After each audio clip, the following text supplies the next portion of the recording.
health-wise? Everything been good? Yeah, I mean, just, the long-term guys are still, day-to-day stuff. Brendan Ferns has been practicing, but you can tell he's just kind of feeling his way a little bit. Other long-term guys, Drayvon and Yodney and Karan, that's about it. Those guys are all just still working their way into it, so you won't see any of those guys today. Other than that, we're good to go. And a couple guys that weren't on the depth chart sort of conspicuous with their absence completely. Didn't want to address Smothers. Who was you talking about? Smothers wasn't anywhere. He's on the roster. Smothers is working on his academics. Okay. So, there's a reason why they put student before athlete. So he's I got an update on him this morning. He's doing what he needs to be doing. Until he figures out the student part of it, he's not going to be the athlete part of it. Anybody else? Angus Puller. Angus is in the same boat, plus some.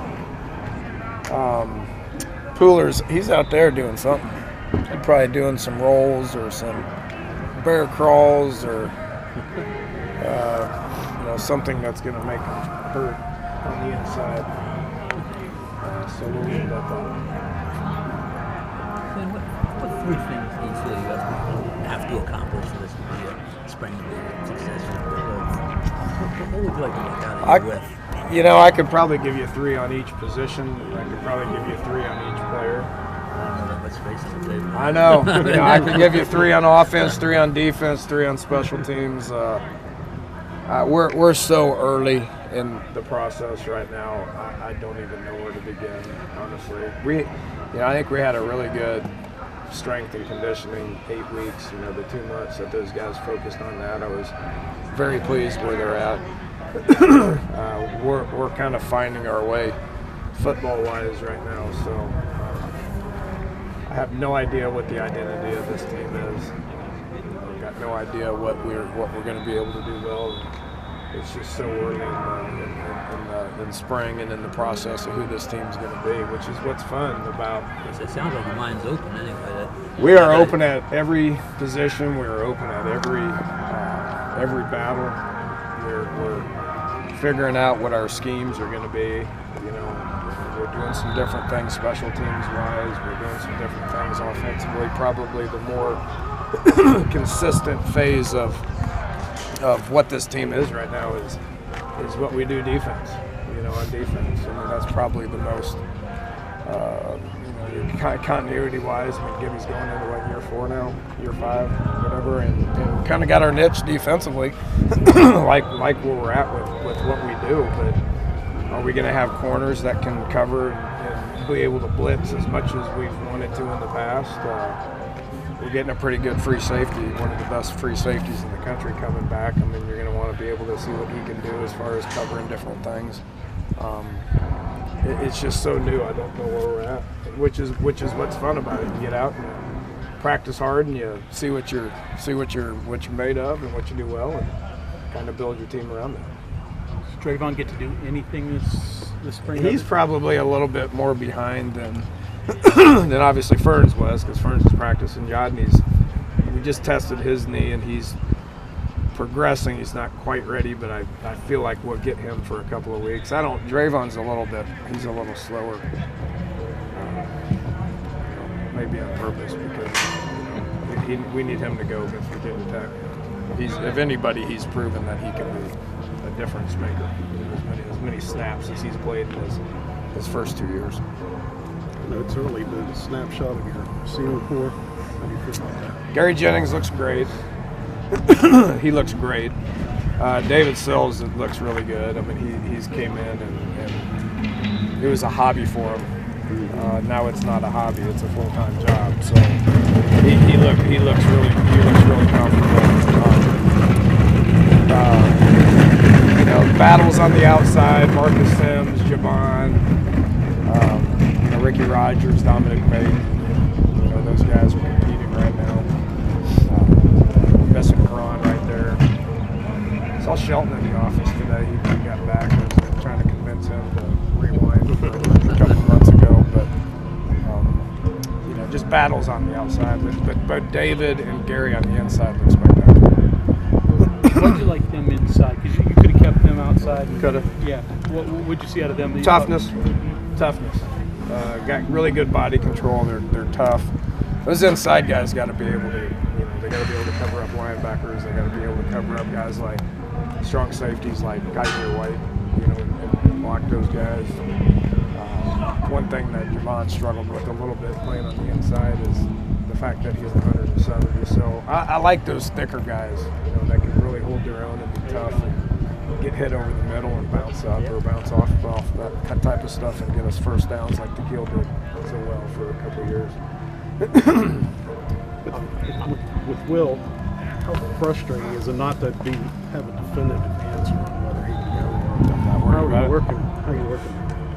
I'm not worried about it. Are you confident that he'll Very. be? I am. He's taking a lot of reps. Chugs looks really good. Everybody's like, everybody wants to hand it over to Will. Chugs looks really good. Chris has taken a lot of snaps here over the last couple of years, and there's a comfort level that exists with him that doesn't exist with Will based on the amount of snaps that he's taken. So those guys are splitting reps. Cody's shoulder has been gimped up. He's healthy. He went home over spring and he overthrew a day, and so he's been limited since he's been here. So I haven't repped him as much. Anxious to get his shoulder back to normal to where we can rep him as much too. But those are the only 3 arms on this campus right now. That's scary. You better get all 3 of them ready. So we're repping them all, and we're trying to get them all ready. I'm not worried about anything else other than that. You need determination on the mid-year guys. I mean, just your evaluation. You've seen enough of them to say, well, they're good. They're not good. Well, I'd have to think of who they are. I talked about David. Dominic Maiden looks decent. I can't think who they are right now. They're just I got all the guys that we're trying to rep equally at this point. Spring. There's no depth charts. There's no first team, second team stuff. So we've got a long ways to go. One of those guys is at nose with Harvey, and then obviously you got Fields there who hasn't played a ton. Obviously important to find probably a few, right? Fields, it's good to have him back, because he's been out for a year. Harvey is thick and explosive. He has no idea whether he should go right or left, but he's big and he's thick and he's explosive. Xavier Pegues is another one that's been MIA, that's back, that can play nose. So that allowed us to move some of those other bodies to offense for some depth at guard, Schreiner, and Barrett. So moving those guys and allowed having all those bodies that allowed us to do it. So we're a little thin at the end, but hopefully we'll get Pooler back and get some depth there. Ezekiel Rose, he looks good. He's another end body. Qualls is long. He's explosive, but those guys are just they're so new. It's obviously really good to have those in spring. We'll know a lot more about them. They'll know a lot more about what to do here in the next month. Reese Donahue played a lot as an 18-year-old last year. We had expectations for him. He's doing well. He looks big. He looks thick, and he's a big, strong, long kid. That's smart. So tough, try hard guy. He'll keep getting better. He moved Stone over to DN too. Maybe again early, but what precipitated the move? What have you seen enough? Just, couldn't block anybody, so we're like, shoot, if you can't block, let's see if he can tackle. He's big, he's thick. I mean, we need ends. We need all those D-line bodies that can hold gaps. I tell you, he's hard to block because his arms are, he can touch the dang wall from here. He got long arms. That may help, from the DN point of view. We'll see. When you watch Will Greer when he's taking these reps, what have you seen out of him that I see some frustration because he's a perfectionist and he wants everything to be easy. He wants everything to be and that's not reality. There's going to be growing pains for any quarterback at any place. He's a really, really bright kid. He lives in the film room. He's here all the time. He asks a lot of questions. Having Jake here has been really good because Jake's been things to look good. Ball looks really good coming out of his mouth. He's an athletic guy. and I'm not going to take the yellow jersey off of Skylar 3 years ago to try to get Skylar to do some things the way I wanted him to. I'm not going to take that yellow jersey off of Will. It will be on. If he takes off running, they will stay very far away. All right, guys.